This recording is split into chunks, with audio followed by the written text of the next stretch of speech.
Manish Chakraborti. He's a professor in architecture and conservation architect.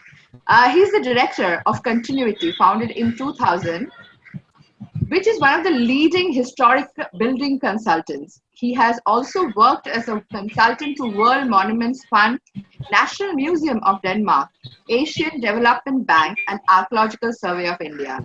He has been awarded fellowship from the Charles Wallace Goethe Institute, Italian Government and Cultural Heritage Agency of the Netherlands. Recently, he was honored by Society Interiors for his project on conservation of St. Olaf Church, India, that won the UNESCO Asia Petition. And thank you everyone else for joining this session. I see a lot of people who have joined from outside of our database. Or outside of a student body, which means that they are really interested in this session. So let's start it, sir. Yes. Thank you, Mom. Thank you for the introduction. Thank you so much. May I ask you, so a lot of people joined and I cannot see it properly, but thank you very much for your introduction, and I go straight. I would like to interact with the people who are participating today. Can everybody hear me? Yes, sir. Yeah, thank you. I go straight without any further delay because technology can be very risky at times. So I don't know when technology will betray us. So I will not waste any time to start my presentation. Well, many of you know me and many of you don't know me. I'm Manish Chakraborti. I have been consistently practicing architecture and conservation with a focus on conservation. And I'm going to show you my concern, which kind of drives me to be into this particular profession, which I think is also, like architecture, has got a tremendous joy of creation. When you're conserving something, you're also actually making that building live for many more years to come. So it's creating, also making it live for many more years to come, like architecture, which get built and it kind of gives enjoyment and usability and benefits to the people who uses it.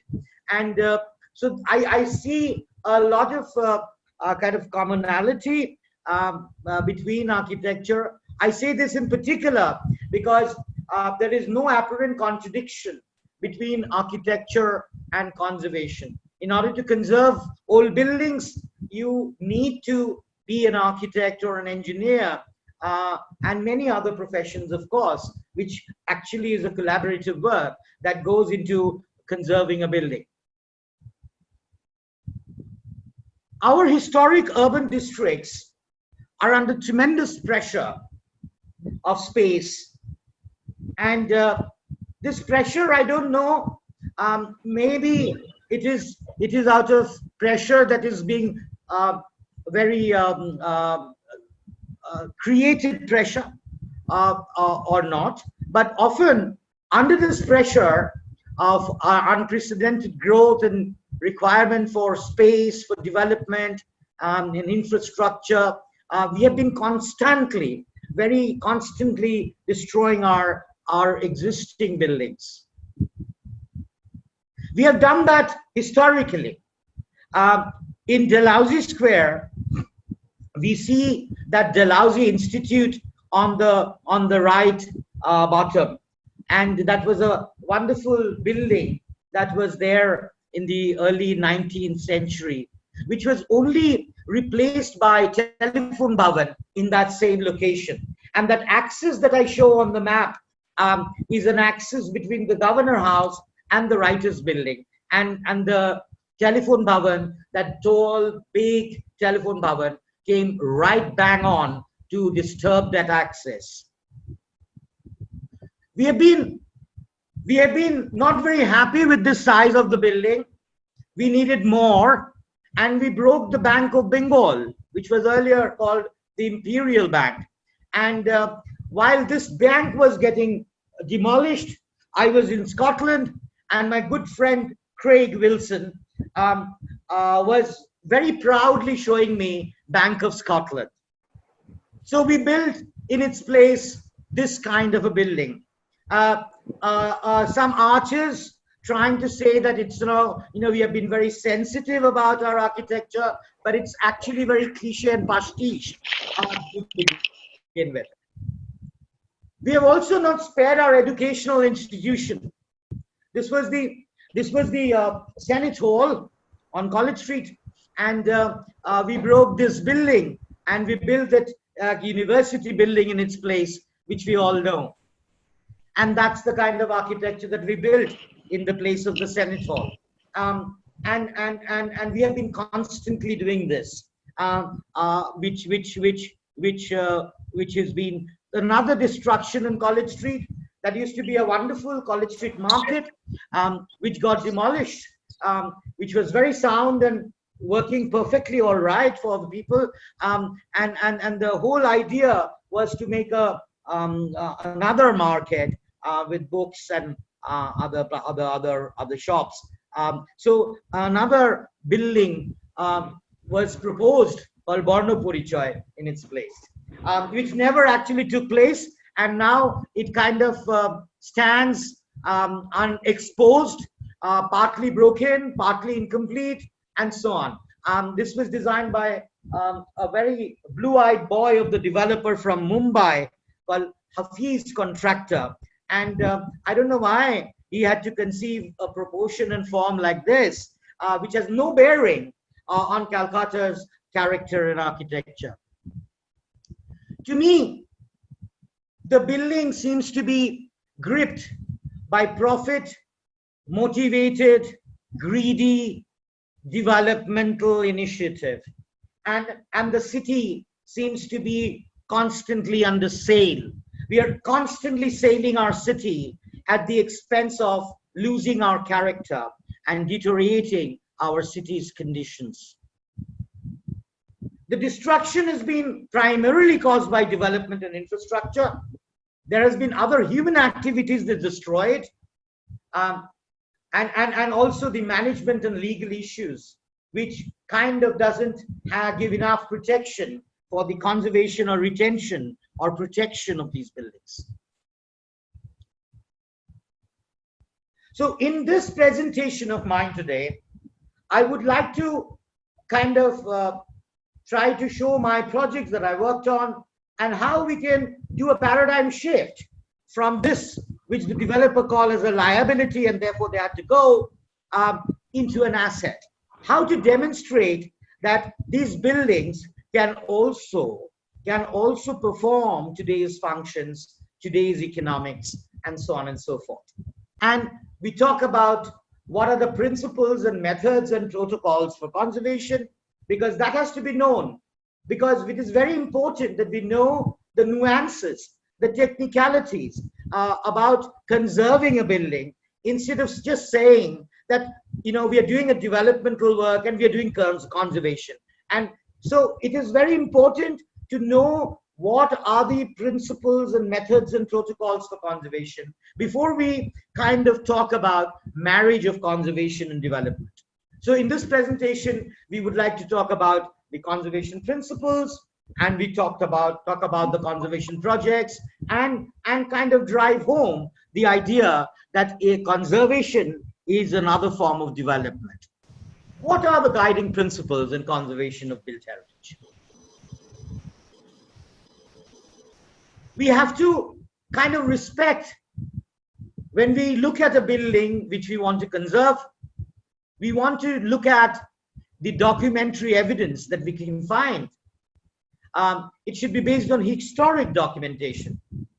What are the evidences? What are the features which gives it significance, which enables it for people to like it? And how the building has evolved. Every building, if you look at a building of say 200 years, a lot of additions goes on into a building. And respect for the building's history. We do not restore to only one period, because a building gets changed and adapted over a period of time of its existence. And we should, when we restore a building, we should be able to say that this is my new work, and so that people can distinguish what was the original old fabric or old material of the building and what is the new material, expression of the new material. There's nothing to hide there. It has to be legible. People who hide are people who are imperfect, people who had to do other means in their daily lives as well. Respect for historic material is very important, that all these buildings were built with a particular kind of material like lime, brick dust, and so on and so forth. So using similar materials if they are conceivable or available, or using compatible material wherever it is possible. And respect for the original fabric, repair with like materials. And when we have understand the maintenance is a very important aspect which we need to learn from perhaps many of the settlements of ordinary poor houses, tribal houses. They constantly maintain their house. The notion of maintenance is actually very much absent we as a nation. We as a nation has a very least understanding. We understand the maintenance of a refrigerator. We understand the maintenance of our air conditioners, but we don't understand the annual maintenance contract of our buildings. So therefore, any conservation action should have, from these many principles, should have basic three principal tenets. Whatever we do to a building to make it live for another 100 years to the future, it has to be minimal and essential. The word essential is very important, because essential, you can only find out what is essential only when you know the building through and through. You know the building very thoroughly. You do all kinds of research, of documentation, try to understand the history of the building, try to understand the changes that have occurred in the building. So to do essential and to be as minimal as possible, and to be compatible in your approach, be it in material, be it in your design. And you have to, whatever you do today should not preclude the next generation to do a better job than you. So it should be reversible. So if you're adding a new thing to an old building, ensure or try to ensure that the building that you're doing today, tomorrow somebody comes in and says, no, you have not followed the principle. We would like to do it in this way, which is much more sounder in theory and understanding. So it can be unbolted. In conservation works, therefore, it becomes very imperative, it's very essential that we know a detailed understanding of the building that we are restoring before we specify and undertake any works. And for that, we prepare a conservation plan. We call it a conservation plan, and it's nothing but a reference document which kind of talks about what is the condition, what is the documentation, what are the condition survey, which pipes are not behaving properly, which part of the roof is leaking, and so on and so forth. So it's a kind of a very detailed understanding of the building before you start. What is the material of its brick mortar, and so on and so forth. What was the original color, to do some paint analysis to know the original color, and then only then start specifying the works that needs to be taken up. So it is actually a reference document that you create before you actually touch, before you actually intervene to an old building. This was my first project that I did about 20 years ago. I'm very attached to this building. And that is the house of Bidyasagar in North Calcutta. And it was in a very dire strait, in a very bad condition, with a lot of intermediate repairs, which were not done in compatible material, and so on and so forth.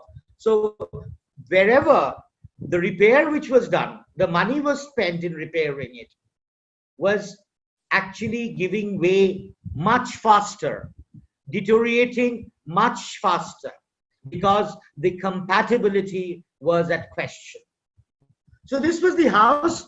It was a two-storied, rather relatively large house. I never realized that Vidyasagar could have such a big, rather colonial, standalone bungalow building for himself.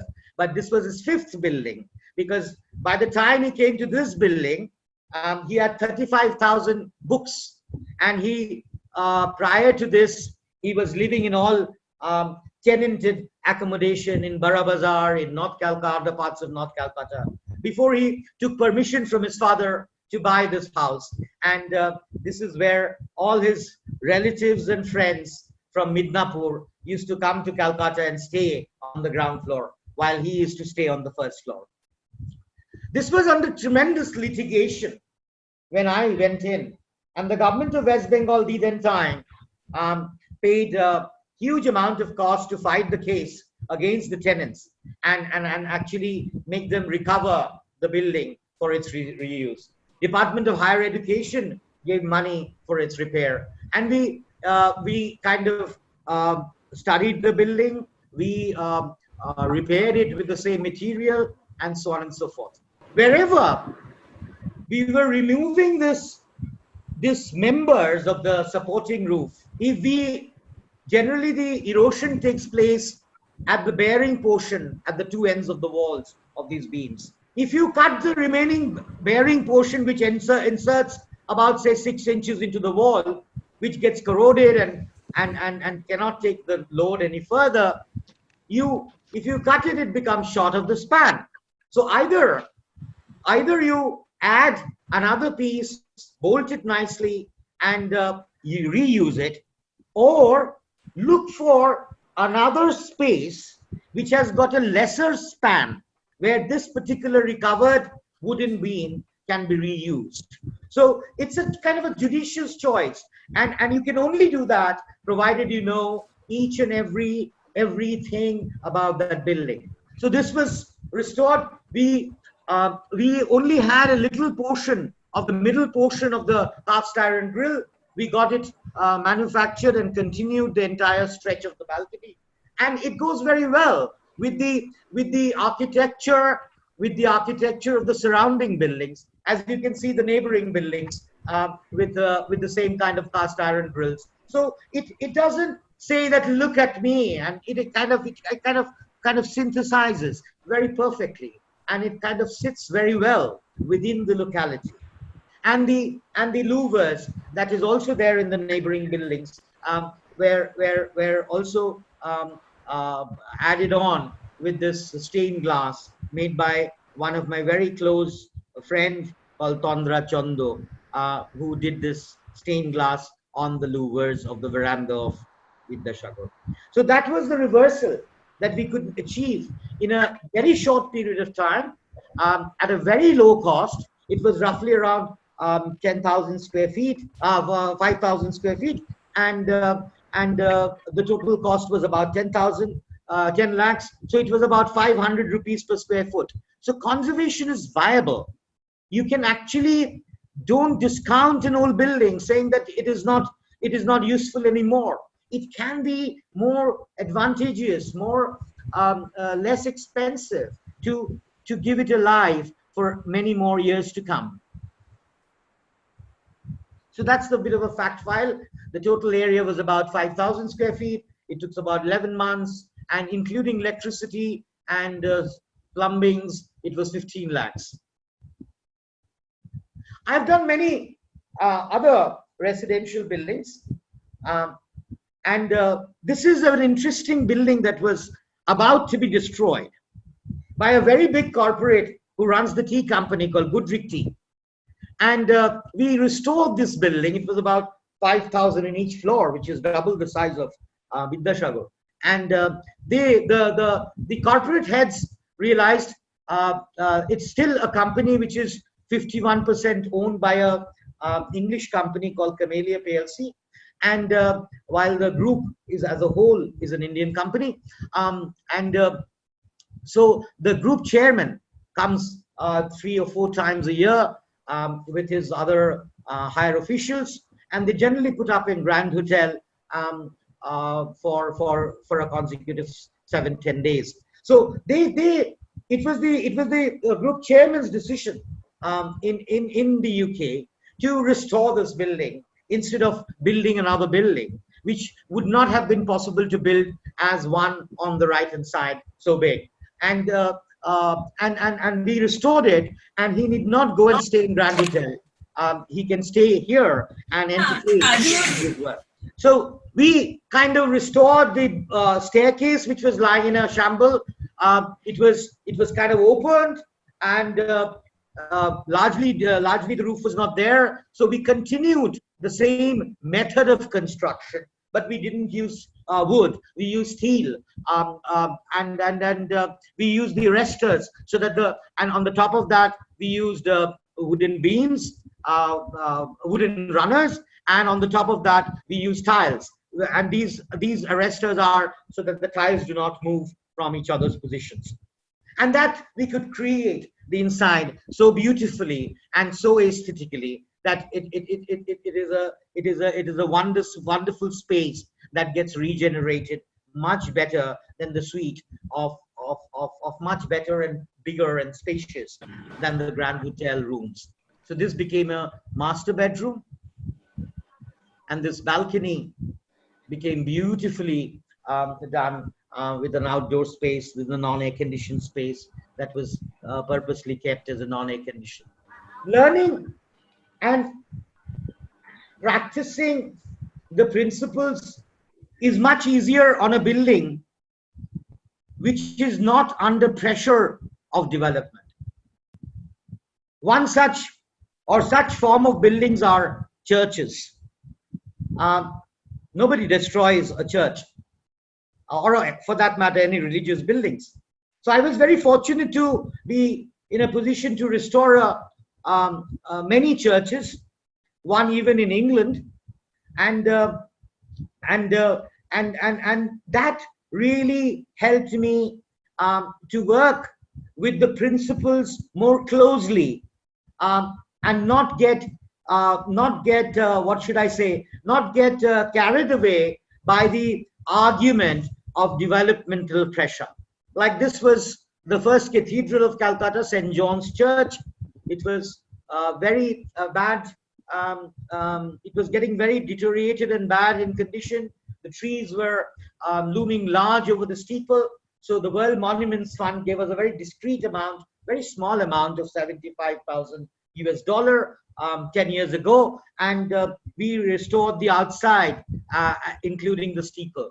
So we cleaned it as much with a lot of dilution of the chemical that we used, and so that the decoloration of the stone doesn't happen, and we could manage to get the building in a much more pristine form without any additions and alterations, using compatibility, being very minimal, and so on.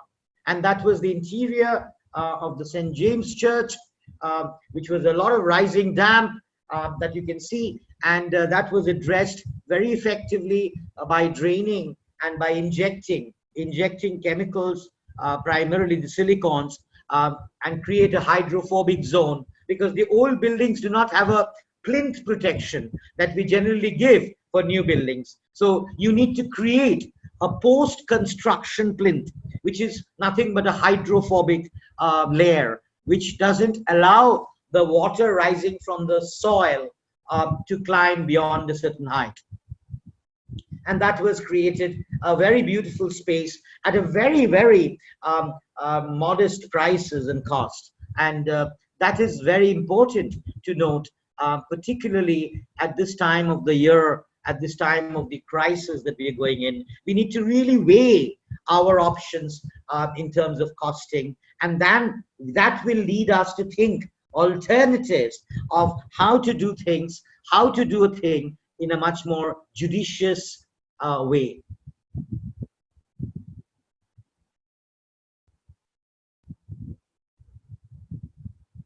So that was kind of revived everybody. I really was bombarded with a lot of congratulation notes from both the schools on either side of this church, which was Pratt Memorial and St. James School, and actually these two schools contributed for the construction of the St. James Church. So they were all very pleased that they could see once again in its former glory the St. James Church, to which they are so intimately attached.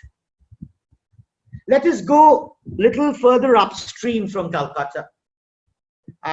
That's the wonderful river Hooghly, a part of river Ganga, with all the mills that dot us all around.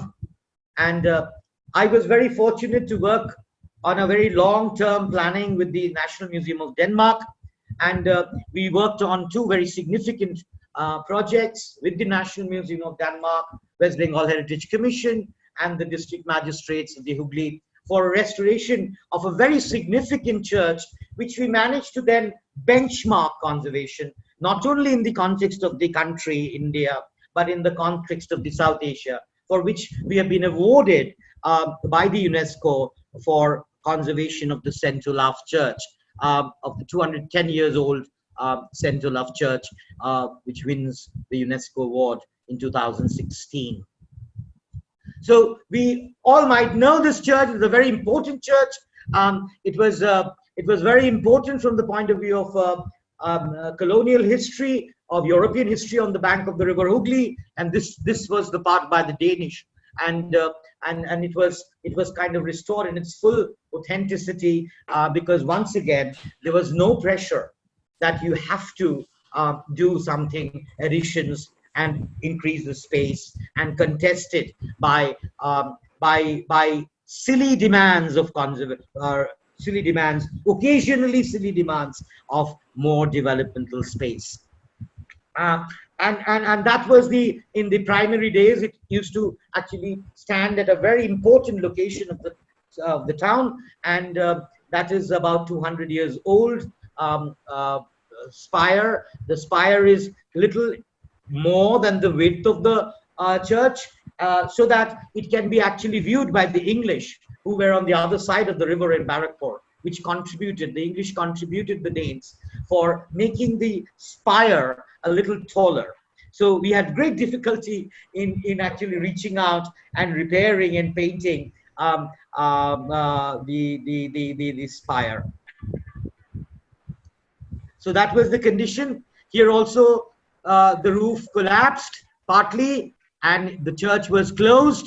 So we had to recover the church, and we have to bring the church back to. And the space of the church was also a very important space for social mixing.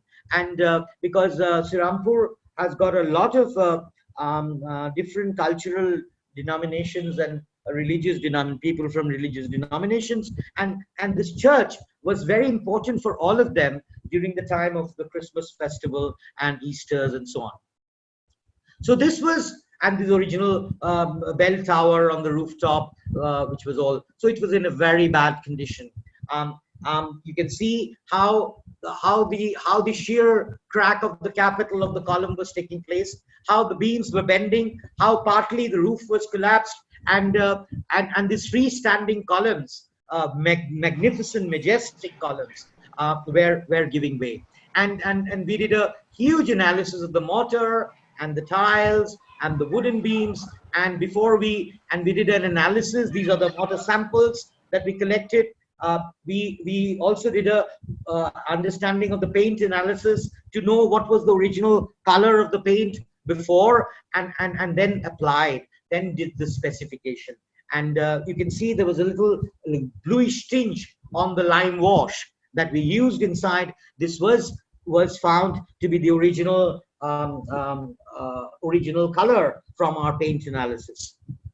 And the roof was constructed and repaired in the same traditional way of lime, shulki, and brick bats, and beating them on a regular basis till you attain a sound of a metal, and so on and so forth.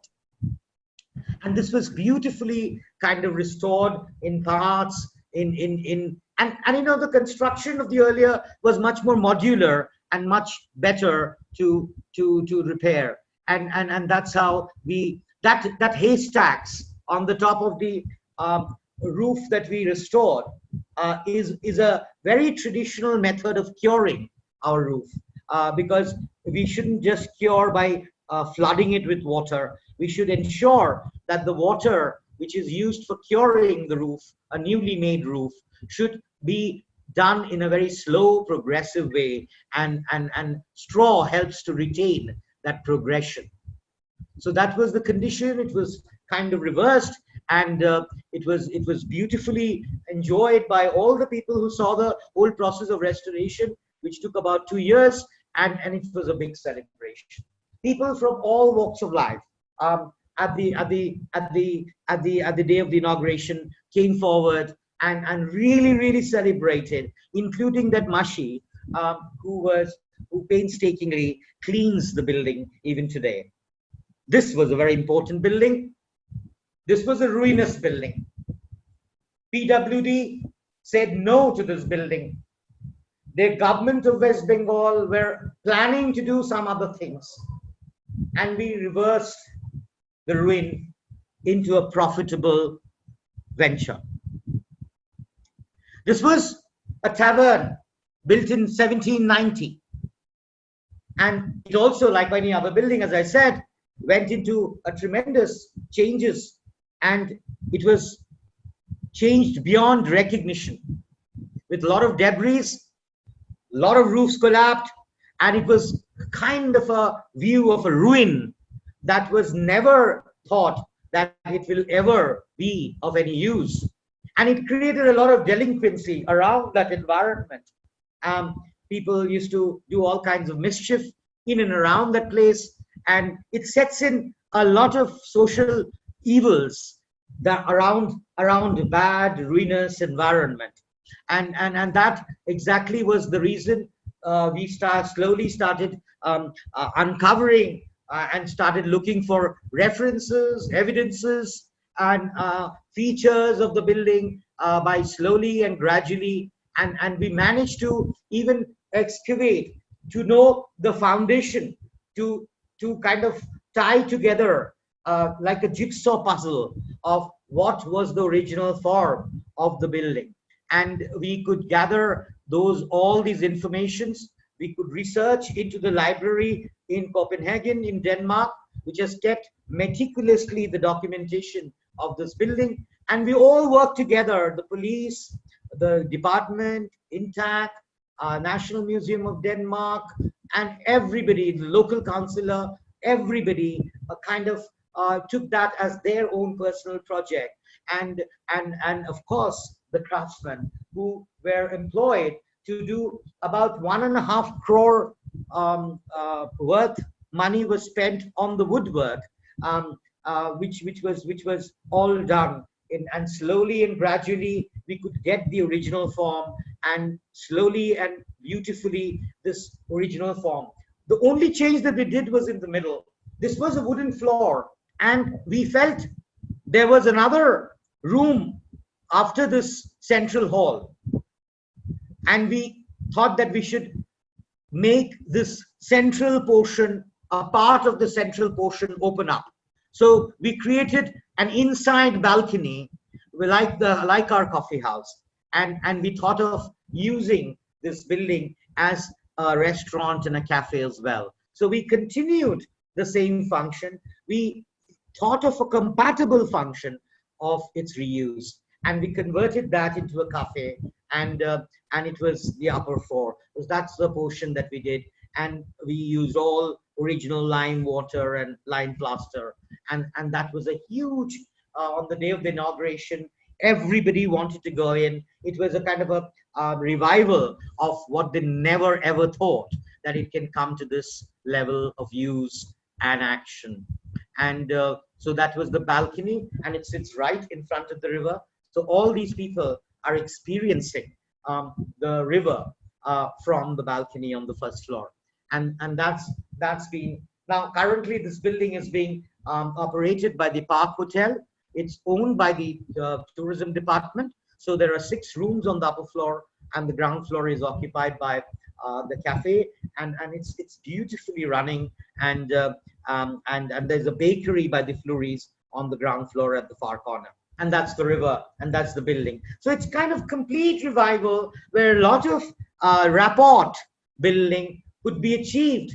A lot of people realized that breaking a building is not the only solution. Reusing a building could be. So it gave a lot of confidence, not only to the local people, but among the government, among the private, that it is possible to restore and to put back into and repurpose into a building, which we can then reuse and benefit and make the project more sustainable financially, culturally, educationally. We come to the last few slides of coming back to Kolkata, working on a very difficult project of just besides the Marble Palace. And that was the building, which was, many of you all might have seen it. I am presenting it for the first time. Miss Imami Group actually started their journey with a very little 35,000 rupees. They were tenants in this building, and that 35,000 turned into 35,000 crore company, one of the top 10 companies in the country in terms of turnovers. So they were original tenant. They finally bought it, and I got a call from Imami saying that Manish Babu, would you be interested in? And I wasted no time. I quickly went there, and it all went. So when I walked into 48B, Muktaram Babu Street, you know, what appeals to me is the proportion of these buildings. What appeals to me is the traditional methods that still survives much more number of years than new methods of construction, unfortunately. Robustness of the building. It has got a presence. Old buildings has a fantastic presence, and it evokes in you a sense of awe and respect. And that really attracts you, that really pulls you towards itself. So we kind of converted. And we added, we had a lot of requirement to meet, and so on. And we did, while we were changing, while we were increasing space, we were conscious about the methods of restoration. We were conscious about the protocols of restoration.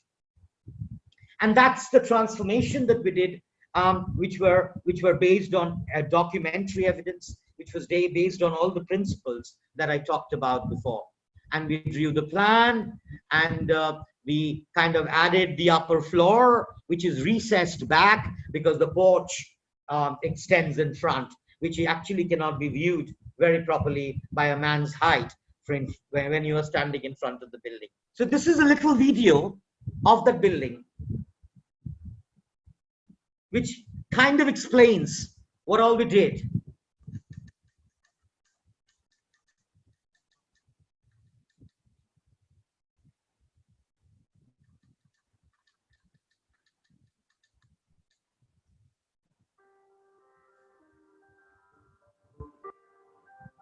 We are standing in front of a 150 years old building in Calcutta. When I first entered this building, it was decayed all over. As you enter the building, the tall columns of the entrance porch stand all alone by themselves. The roof collapsed. All the roofs of these floors were collapsing or on the verge of collapsing. The entire courtyard in the center was full of debris and a big shed. The temple besides it was almost a complete go down. The building was not in use for over 2 decades.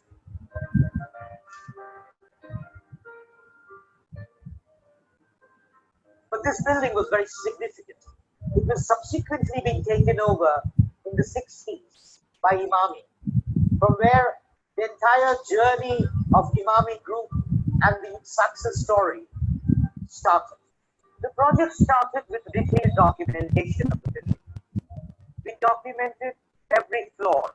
We documented every room. We documented the structural system. We tried to find out what were the architectural significant elements that the building still reveals. We revealed the regional details of the columns. We revealed the cast iron brackets that was there on the front of the porch. We revealed kind of grills, the kind of wooden beams and borgas, their sizes and proportions. We traced the cornices in order to establish the sizes and the proportion of the roofs. We tried to reveal the original building layout. We tried to reveal the original form of the building. They wanted to restore the building. They wanted to keep the temple in the form of a temple. They wanted to put the rest of the spaces into their philanthropic activities. This is the house from where they started the journey of Imami Group. They wanted to give back to the city. They wanted to gift to the city something for which the people benefits. We retrofitted the building without changing the facade of the building. We added another floor without having any impact on the front facade of the building. We inserted the original balcony in the front by looking at the size and shape of the brackets, the surviving brackets of the building. We were honest to the size and proportion. We were honest to the method of construction. The restoration of 48B Muttaram Babu Street demonstrates that heritage conservation is not a liability and endorses the fact that it can be made use of and repurposed to make it more socially relevant all over again.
So it was restored. If you go now, you will see this. It happened only just before the closure for COVID. So many people have not perhaps seen it after. I have not also seen it for the last 2 months. But it was based on 4 pillars, the use. They used their corporate social responsibility funds to use this building for the spirituality, which is the temple. They use the different rooms for various courses and trainings that they give for women's empowerment, like Shelai, like tailoring and so on. They give education for chartered accountancy. And of course, they're into healthcare in the city. So they also have a referral center that is given for the people who doesn't have, unfortunately, who are more less advantaged than many of us. And it actually, it's the 48B property is more than just another repurposed property. Therefore, it represents almost perhaps a marriage, a model that is responsible, that heritage innovation is possible and combined, and argued that it can be put to commercial, financial sustainability. Thank you. Thank you very much. Thank you so much, sir, for your wonderful session. Thank you. So can we have some questions? Well, Manish, Oh, good Pradeep ji. afternoon. Good afternoon, sir. My name is Konal Shannal. I am a heritage enthusiast, totally amateur. My training and job doesn't require me to acquire any knowledge about heritage whatsoever. Right. But we sort of bumped into each other some 15 years back while roaming the streets in North Calcutta. Of Right. course, you won't remember me because both of us used to look much younger those days, you know. Right.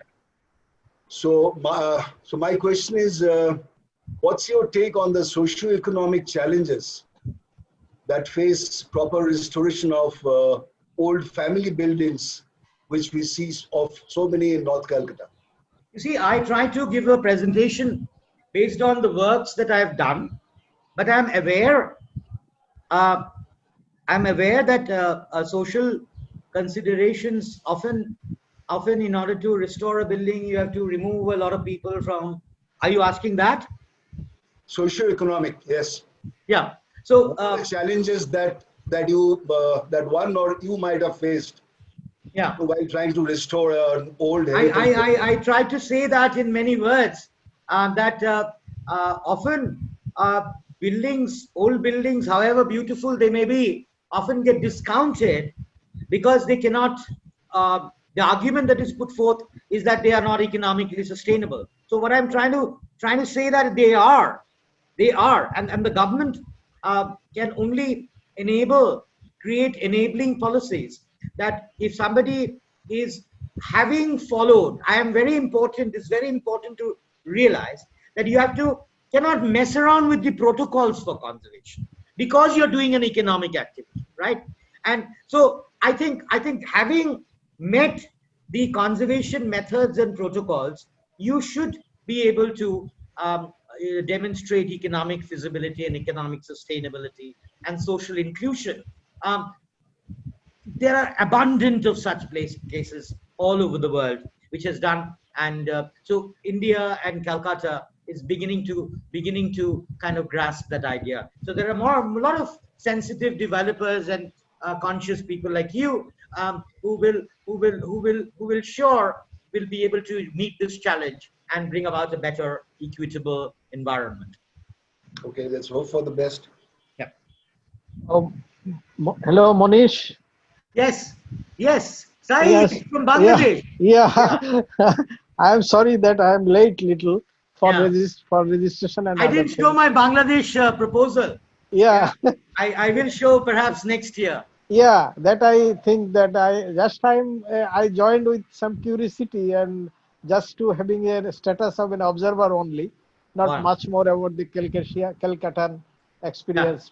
But I Tell have me. seen a lot, and I have also seen it in February in a workshop that you have done here also. Yes, I gave a talk. You were there. Yeah, Yes. yeah, Yes. yeah. I was there, Yeah. and I think you will have your idea of reusing I mean the repurposing of the heritage. This is a new theme I could see, and Yeah. there are a lot of potentials inside also in Bangladesh as well, but it needs a lot of awareness as well, Yeah. because Awareness. yeah, because Yeah. people are already suffering. The people who are acting in this field, they have been suffering with all traditional ideas. Yes. The And tradition, not yeah, only awareness, as I was emphasizing, that you cannot compromise the principles of conservation yeah, yeah, while doing that, yeah, right? yeah, While you doing repurposing. yeah, Otherwise, there are certain havelis which has been converted into hotels in Rajasthan. Some no, of them have been brilliantly yeah, done, yeah, and yeah, some of them have been extremely cliche and pastiche. It looks very, very bad. But they will say, I have restored a building. But they have missed the point. They have not actually restored the building. oh, okay, fine. And you have set some models also in Imami foundations, and Yes, also that charts in the yes, Srirampur charts there. So true, you got some models already, true. and you could introduce here also in Bangladesh, and you have, I think, I would love to with the participation, because I'm a firm believer that you cannot do something from outside.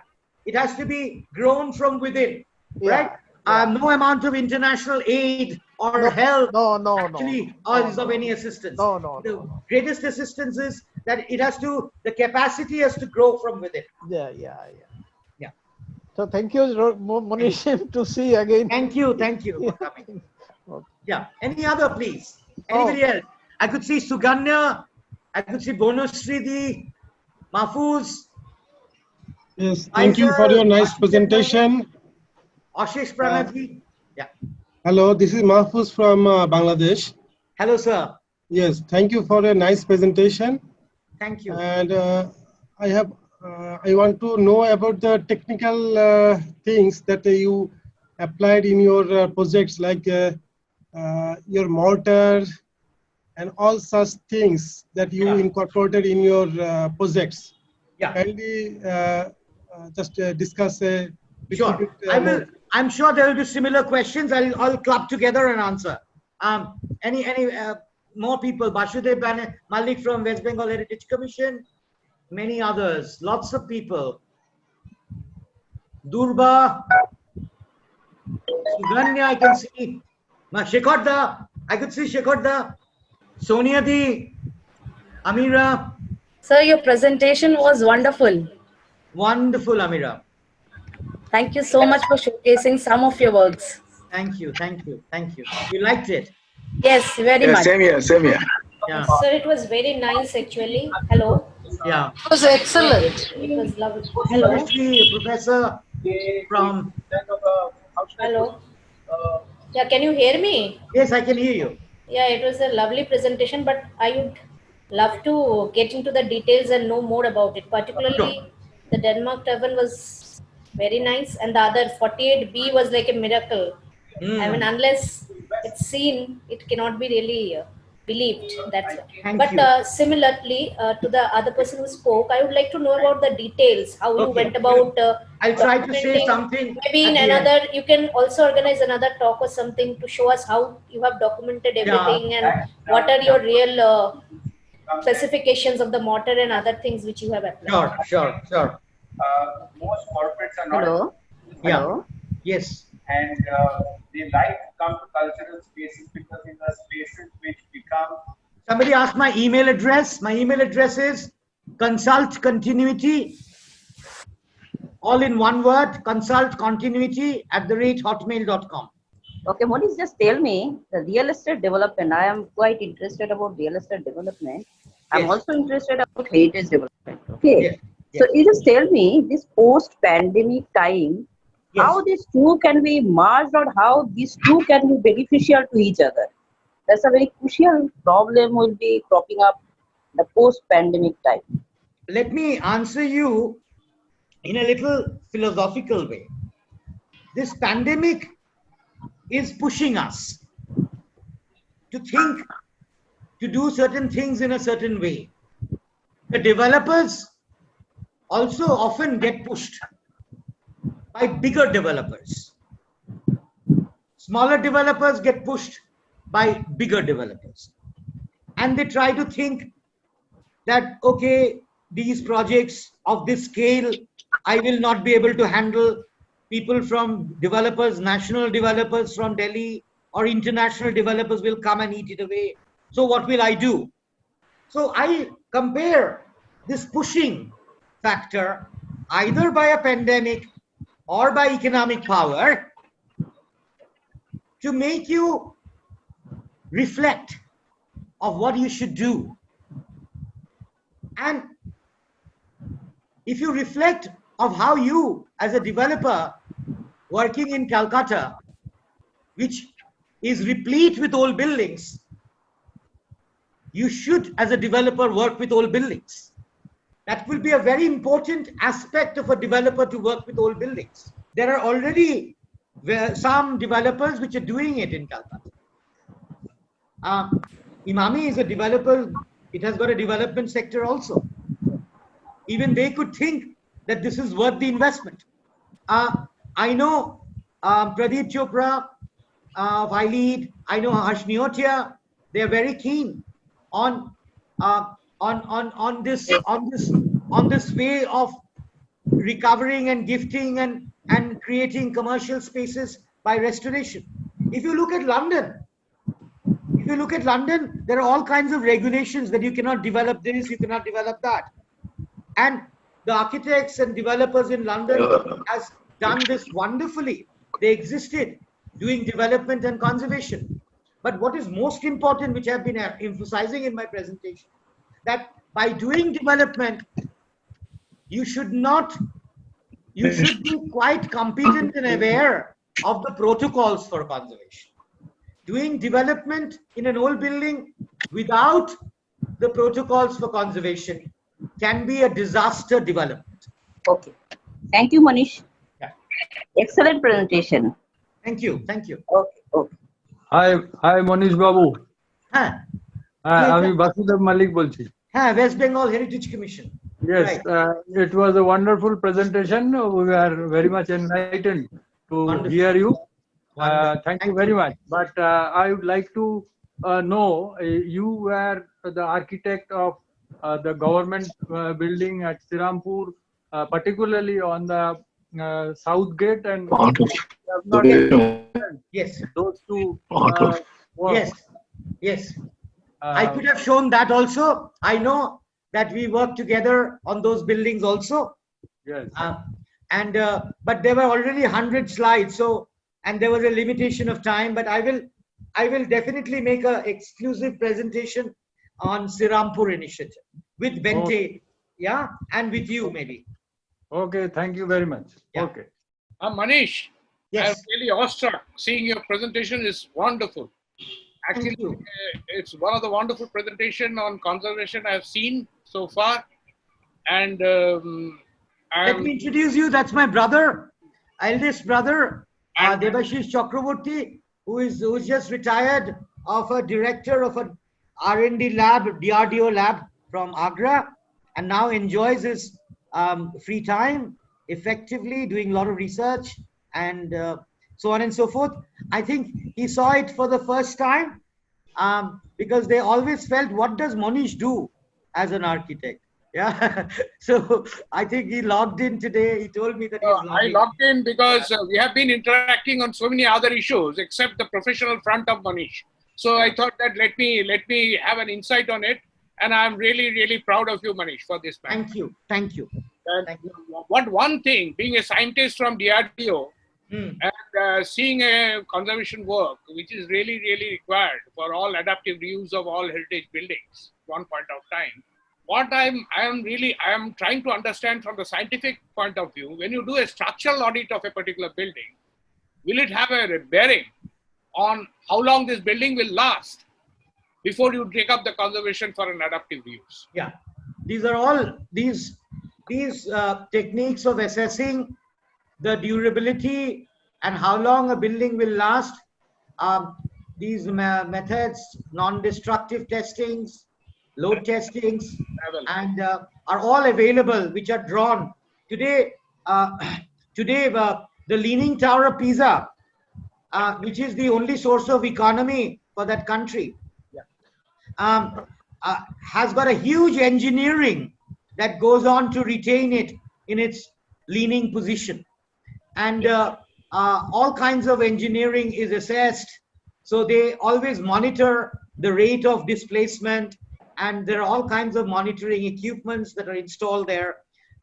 So it's all there, and there's a lot of collaborative work between various disciplines.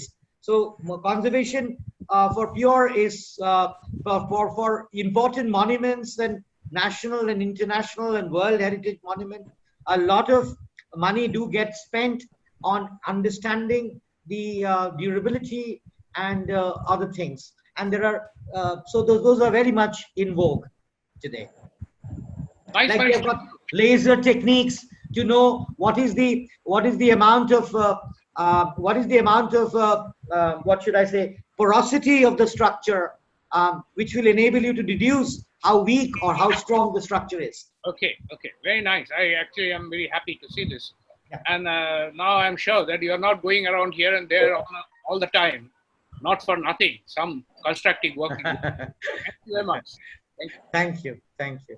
Hi, Manish. Yeah, Who is this? wonderful. Hello. Who is this? Can you introduce yourself? Yeah, my name is Subhadra Guha. I am an architect from Jadavpur University, Right. 86 batch. Right. So I have been following your works, I mean, through Facebook and other accounts. Right. So so far it has been a very serious work on conservation, because I am yet to see somebody more serious than you, doing this sort of work. And more or less in the society till such date, I mean, conservation didn't have that much of appeal, maybe due to various reasons. But your works are so enlightening that probably I see there is a, hope of light at the end of the tunnel, that people are now gradually, turning to this idea. Instead of breaking a structure, let's not break it and do some conservation work. True. So I have a philosophical question to ask you. So have you ever been, had this chance had ever come to you while doing a conservation work, you are required to design something of your own, add to the structure? Yes. As I So said, I added another floor, and you may not have no. noticed. Okay, what I was trying to drive at was basically a separate structure in its entity within the same campus. So if it is a yes, then I would like to ask you, what is your take on something like, what they did in Louvre campus? I mean, are you against this, or I mean? No. As I said in my, I think you missed that point. When you do something new to an old building, it should express its time and age and material. It should not hide it. Okay, but And if you it should not hide it. It should try to respect the form, the scale, the character, but it should not be. It should not try to imitate it, right? And so it should stand apart, provided there can be somebody who is better designer that can come in the years to come, so that he can unbolt your work and add his work, right? So there are a lot of things. In fact, we did a little smaller scale, even Denmark Tavern. One portion which was actually not there, we inserted a staircase over the existing staircase, and that staircase was done in steel, and the balcony was done in steel, while the rest of the building was from the original building material. So this combination is very welcoming, provided you respect the scale and form and character of the place. There's a certain amount of subjectivity there, but I think even the most technical subjects has subjectivity in it. Okay, and another point is basically, I mean, your documentation should come out in the form of a publication. I mean, it should come out in its form of a book, which should be, a milestone for the conservation students and for architects. Yeah, and I'm looking for people to help me out in that. Okay, which way? I'm unable to take care of my loads and loads of external hard disks. Yeah, anybody else? Before I kind of answer those two technical questions, so to say. Hello, one more work I would have loved to see is the Jodashako Thakurbari. You would love to see Jodashako Thakurbari? Jodashako Thakurbari. Is it in the containment zone? Oh, that I don't know. That I don't know. But in some future session, it would have been nice if I could see Jodashako Thakurbari. Yes. Jodashako Thakurbari is a very important structure. Our Chief Minister might be is very keen that a good restoration and revitalization of that place takes place, because a large part of I guess you have done a little bit of work on the baranda kind of thing, where Rabindranath used to spend a lot of time with his. Yeah, but that's very, very small and more advisory. More advisory, yeah. I agree with her, because you must do something on Jodashako Thakurbari and your dossier, so that it will open the lights of architecture inside the Shantiniketan. Sure. Yeah. But you already did on Vidyasagar's I know you already did something on Vidyasagars. Yes. So that is the project very close to my heart. Yeah. Yeah. Anybody else? So before I kind of wind up by answering those questions about mortars and plasters and yeah, I think let me sum it up in Calcutta's context. I mean, most of the buildings that I worked on, um, the mortar, which is the binding material of the members which make walls, be it stone or be it brick, originally in Calcutta were mostly sand, shurki and lime. And these limes are not quick lime, they're shell limes. And they are actually prepared on site.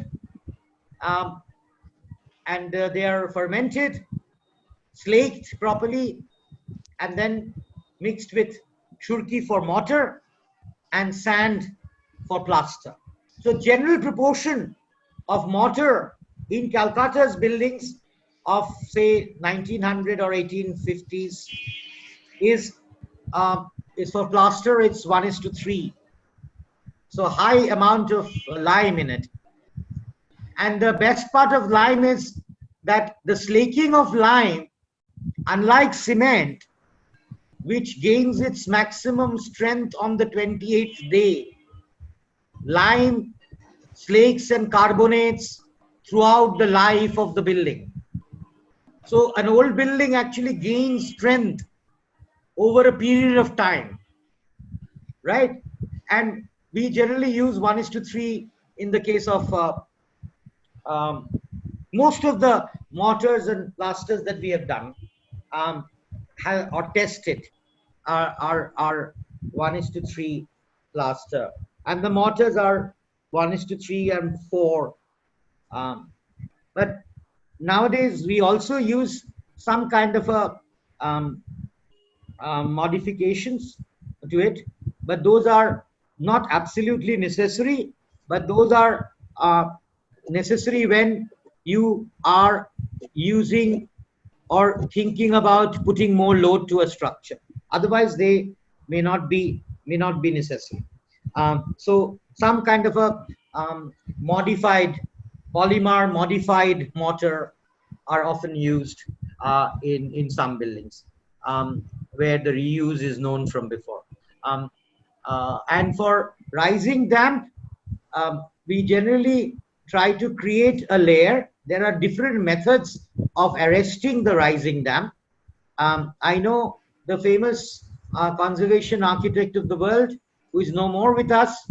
I have the privilege of staying with him at his house cum castle in the UK, Dr. Bernard Fielden. He inserted a steel plate below the York Cathedral, Minster, to stop the rising damp. But there are now different methods. So you inject at a close spacing, say 150 to 200 gaps, and you insert a nanoparticle chemical, which has got a greater easyability to get into the pores and get solidified and create a hydrophobic zone, which actually repels whenever water tries to penetrate from the soil into the wall and into the upper area. But these are all very expensive material. Germany is the biggest producer of silicone, and often the project cost, it becomes prohibitive for a restoration project, which is looked upon as a thank you kind of effort, which I was trying to say otherwise. You need to get into more of a nation building exercise. Restoration is a nation building exercise, and